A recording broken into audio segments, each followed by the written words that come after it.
नमस्कार जय जगन्नाथ पुणी गोटे नुआ भिडियो रे आपण मानक स्वागत। आज आम शिमला मिर्चर आचार बनैबा पुणी मोरी गछरु तोलिकी मोरी छात उपर बनैबा।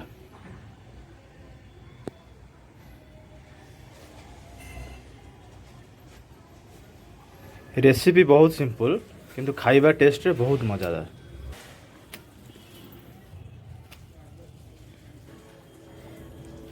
तो यही भाव में मो छात शिमला मिर्च होता बहुत छोट नुह कि बहुत बड़ नुह एवरेज साइज रो।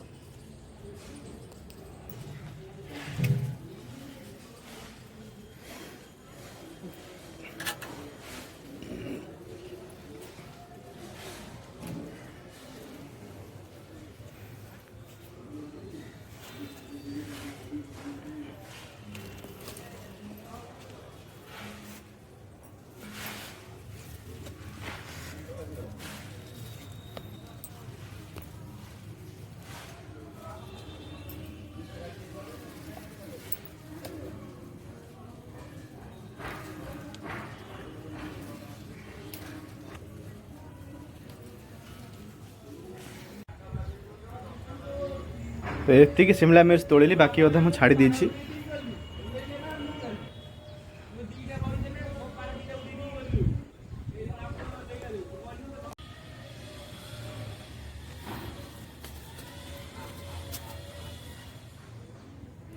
तो प्रथम कौन करेंगे लंकाटा को ये काटिकी मझिरू छाड़ीदे सबुतक कंचा लंका जहाँ भितर मसला दिहब मसला ता भितर देले सेटा बहुत बढ़िया टेस्ट आसे तार।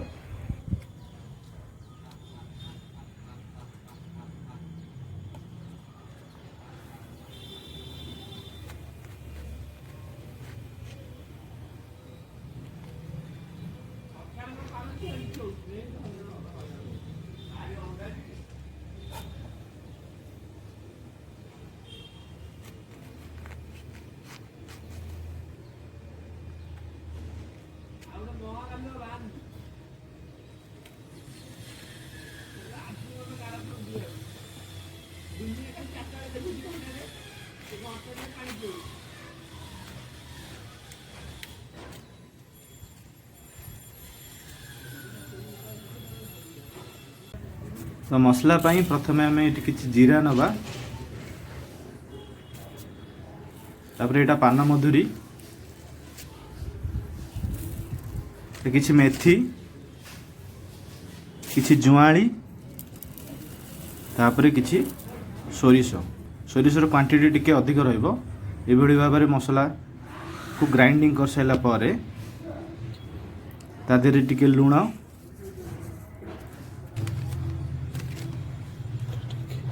हल्दी टिके लंका गुंड टिके तो मसला रे खट्टा अंश रही मसला बहुत दिन पर्यंत आचार खराब न होगापी तादेहरे किसी भिनेगार तापर सोरिष तेल को गरम करिकी तापर ताको ठंडा करिकी ताको ए बेले एथिरे दियंतु।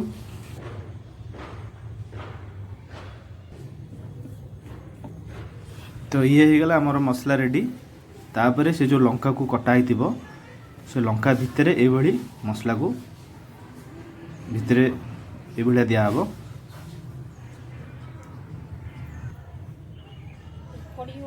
मो टेरेस गार्डन में बहुत प्रकार पनीपरिया लगाए ताको हार्वेस्ट भी करे जमती कि आपनकर टमाटो बैगण कंचा लंका शिमला मिर्च कैप्सिकम कोशला शाग धनिया पुदीना कखारू पियाज बहुत किसी लगाए ताको हार्वेस्ट करे। तो आपण नुआ नुआ वीडियो देखिबा मो चैनल को सब्सक्राइब करंतु मु आपण मानको नुआ नुआ वीडियो आनी छात पर आपण केमती किचन गार्डन करेंगे केमती पनीपरिया लगे केमती ताको हार्वेस्ट करेंगे ये संबंधी वीडियो मोर रहिबो मो चैनल रे निहाती चैनल को सब्सक्राइब करंतु।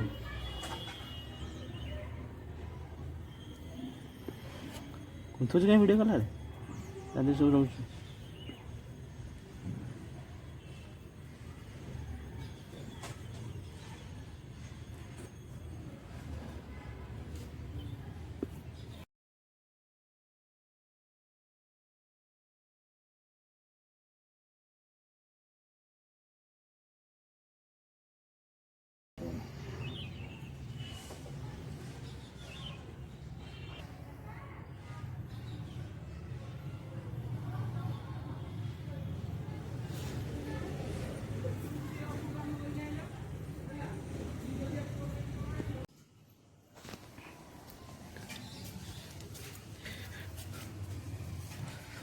तो यही भाव में सब लंकार मसला दे सारा पर ताकू गोटे काच जार को भलसे धोईकी भितर पोछिया पड़ो जमी ठोपे पानी भी कौट नथिबो।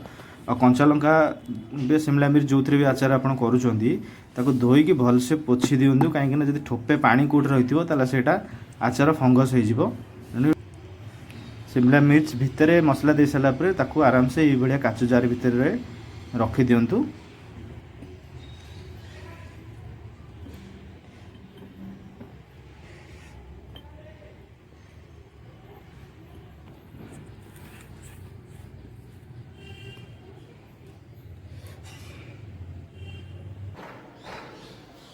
तो ये रेडी हो गला आचार। बाकी जो अवशिष्ट सोरिष तेल जो बड़ी आराम से तादेह दे दिंतु। दे सारापर आपको आप आराम से रखिदे मसे 2 मास पर से आचारटा रेडी हो 15 दिन पर भी आप खाईपर। आचार खाइबा बहुत टेस्टी बेसी खट्टा भी न थाए कहीं शिमला मिर्च बेसी खट्टा नुह किंतु आप जो भिनेगार तादेह देते सेटा टिके खट्टा अंश लगे। आदि अधिक आपंकर खट्टा दरकार तादेह लेंबू आप चुपुड़ दियो। तो बर्तमान रेडी हो गला शिमला मिर्च आचार। तो ये आपणकर पाखापाखि 2 मास पर यह भाव में शिमला मिर्च आचार बनातु और मजा नियंतु। रोची देखा आउ गोटे वीडियो रे। जय जगन्नाथ।